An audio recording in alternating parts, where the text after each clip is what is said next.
Muito bem, meus amigos. O presidente Lula criticou o Banco Central e seu presidente, Roberto Campos Neto, por manterem a taxa de juros elevada, a qual, segundo ele, prejudica o investimento e o desenvolvimento econômico do Brasil.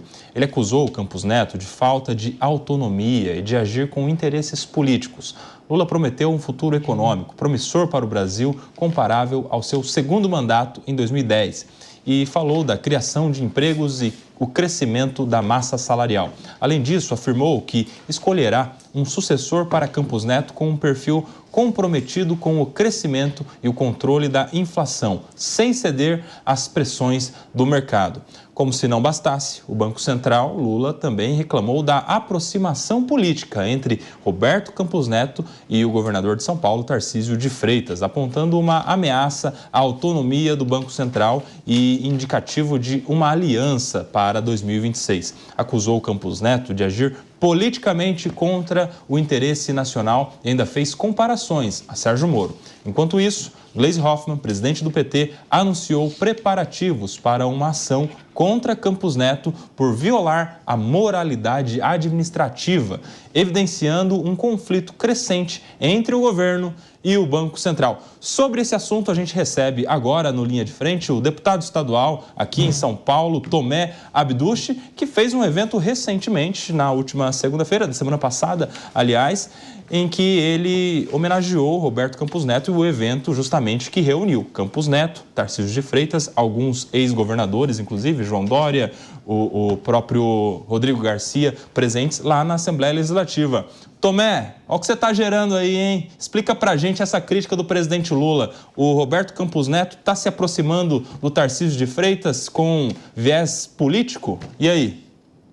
Boa tarde, Nelson, como vai? Boa tarde, Ana Beatriz, Diego, Ricardo, Ilcinho. É um prazer enorme estar aqui com vocês. A gente poder contar um pouquinho a realidade das coisas, porque muitas vezes o presidente Lula e aquela turminha da esquerda, eles tentam distorcer a realidade do que acontece no Brasil e a realidade das ações que são tomadas aqui no estado de São Paulo. Primeiro, vamos contar um pouquinho para vocês como surgiu essa homenagem ao Roberto Campos Neto. Há mais ou menos uns 3 meses atrás, eu fazendo uma avaliação política e uma avaliação da parte financeira do momento que o Brasil se encontra, eu compreendi a importância do Banco Central, a importância da autonomia do Banco Central e das decisões que estão sendo tomadas por Roberto Campos. A hora que a gente faz, no momento que nós fazemos uma análise um pouco mais criteriosa sobre a taxa de juros, a gente compreende que tem 2 indicadores básicos que fazem com que a taxa de juros seja mais alta ou mais baixa. O primeiro é que a gente tem as contas públicas equilibradas, ou seja, que o país não gaste mais do que ele arrecada. E hoje a gente sabe que o Brasil gasta muito mais do que ele arrecada. Já temos um buraco de mais de 200 bilhões na nossa economia por conta da falta de critérios que esse governo está tendo com o dinheiro da população. Outro ponto muito importante é a segurança jurídica, que muitas vezes deixa a desejar no país.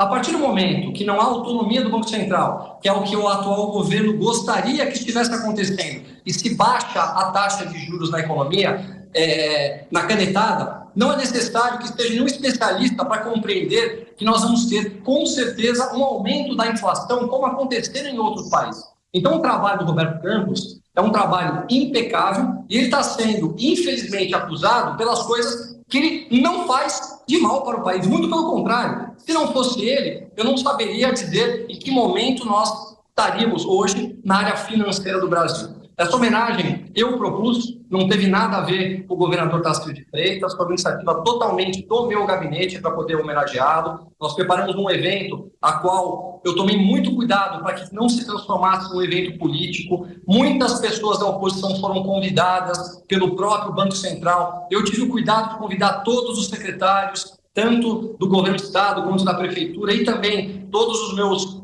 deputados que trabalham junto comigo, independente da sua ideologia, do seu partido, na Assembleia Legislativa, exatamente para que não acontecesse essa politização que estão tentando colocar. Após isso, uma vez que Roberto Campos estava em São Paulo e o governador Tarcísio de Freitas tem um apreço muito grande por conta das medidas importantes que são tomadas pelo Banco Central, ofereceu um jantar na sua residência, um jantar íntimo, um jantar pequeno, onde nada foi tratado, a não ser a confraternização e os parabéns a Roberto Campos. Então não caiam nessas falsas narrativas de que tudo isso é um plano mirabolante, uma aproximação do governador Tarcísio de Freitas junto a Roberto Campos com um plano político. Isso não aconteceu, isso não é verdade, e a gente não pode distorcer a realidade do que está acontecendo no Brasil. Roberto Campos Neto é um grande orgulho para a nossa nação e está conseguindo cumprir o seu papel, que é manter o Banco Central autônomo da maneira como ele deve ser.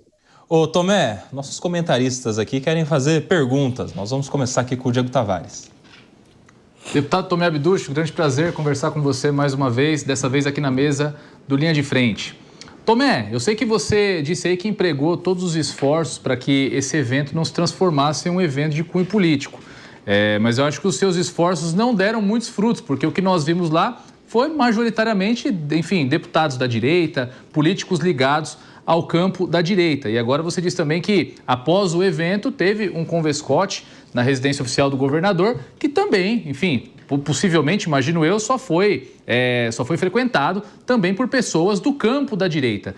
Você não acha que, de certa forma, trazer o Campos Neto, aproximá-lo muito da direita, por mais que eu concorde com tudo que você disse a respeito da competência e do pragmatismo do presidente do Banco Central, isso não acaba contaminando um pouco essa boa gestão do ponto de vista político e acaba validando, de certa forma, as críticas dos opositores? Bom, primeiro, muito obrigado pela sua pergunta, Diego. Eu vou fazer questão de responder ela com bastante critério e coerência. O João Dória é da direita? O Rodrigo Garcia é da direita?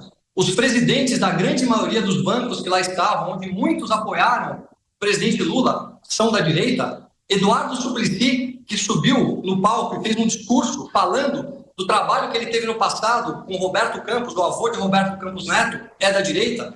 Muitos secretários que estavam lá, eram secretários, inclusive da Prefeitura do Estado de São Paulo, que se colocam como centro. Então, essa narrativa que estão tentando colocar no evento, ela não existiu. Foi um evento que não teve nenhum viés político e simplesmente uma premiação e um reconhecimento aos esforços de Roberto Campos Neto no trabalho à frente do Banco Central. Nós temos que tomar um pouco de cuidado nesse mundo polarizado que nós estamos, para não achar que tudo tem que ser política de direita ou de esquerda. E eu tenho aqui uma coisa muito importante para dizer a vocês. 2 mais 2 não é de direita, 2 mais 2 não é de esquerda, 2 mais 2 não é de centro, 2 mais 2 é igual a 4. E quando a gente tenta mudar o resultado de uma soma por um viés político para poder privilegiar algum lado, como se espera que aconteça pelo atual presidente de hoje, nós estamos levando o país para um caminho que nós já vimos acontecer em outros locais do mundo. E é exatamente o que não acontece no Banco Central. Não há essa politização a qual eles gostariam que tivesse aqui. Tenho certeza, e afirmo aqui, tenho certeza que vai haver na escolha do próximo presidente. Então, são só narrativas, Diego. Agora a pergunta é do Ricardo Roso, Tomé. Boa tarde, deputado Tomé. Prazer falar com você aqui mais uma vez. Ô, Tomé, eu não tenho dúvida nenhuma de que essa é uma narrativa que a esquerda está desenhando com o objetivo de já preparar um campo para o próximo presidente do Banco Central, já que é um mandato e o do Campos Neto termina no final do ano. No início do ano que vem deve ter um novo presidente do Banco Central indicado pelo presidente Lula e, na minha opinião, isso aí já é uma narrativa para que ele possa, o próximo presidente, tentar abaixar juros numa canetada. Eu queria que você explicasse para a gente quais os riscos disso. Nós já vimos isso no passado. A gente já viu esse filme, a gente pode rever esse filme agora no Lula 3, que mais parece um Dilma 2. Quais são os riscos que a nossa sociedade corre se o próximo presidente indicado pelo presidente Lula ao Banco Central baixar juros no Brasil na canetada, sem fazer ajuste fiscal, sem fazer o dever de casa que necessariamente tem que fazer? Lembrando aqui que o Campos Neto foi eleito 3 vezes o melhor presidente do Banco Central do mundo. Eu acho que isso é muito importante e aproveito para parabenizar você por esse prêmio, por esse evento que você fez para o Campos Neto, que é bem merecido. Ricardo, muito obrigado. Eu queria explicar primeiro para os nossos ouvintes o que significa a taxa de juros e a gente vai tentar fazer um paralelo dentro das nossas casas. Imagina o seguinte, você está hoje muito endividado e você precisa de um empréstimo no banco. Você não tem lastro para poder passar segurança para o banco quando você pede um empréstimo.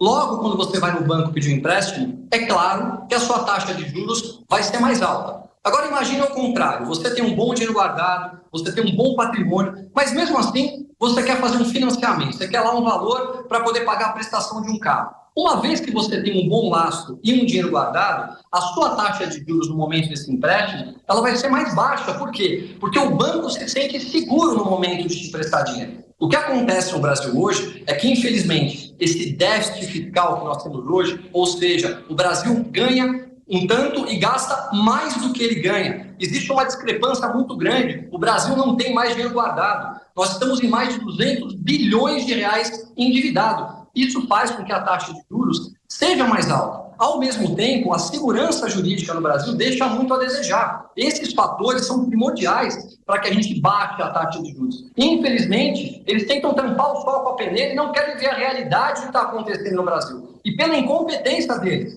de criarem inúmeros ministérios, de gastarem mais do que têm, políticas públicas que beneficiam determinadas classes da população, não pensando no todo, que são feitas de maneira populista, estão levando o Brasil para um caminho muito ruim. E se nós não tivéssemos o Roberto Campos Neto com a coragem de manter a autonomia do Banco Central, o que me preocupa no próximo presidente, que vai ser com certeza escolhido por eles, eu não sei em que momento de Brasil nós estaríamos. Então, você em casa, não caia em falsas narrativas. O que nós estamos fazendo é diminuir o número de ministérios, gastar menos com viagem, parar de enviar tanto dinheiro quanto eles enviam para suas militâncias, para que não contem a realidade do que está acontecendo no Brasil. Com tudo isso equilibrado, a taxa de juros vai cair naturalmente. Se for na canetada, Ricardo, como você mesmo colocou, tenha uma certeza que nós vamos causar inflação na ponta e nós vamos ter um momento do Brasil muito delicado.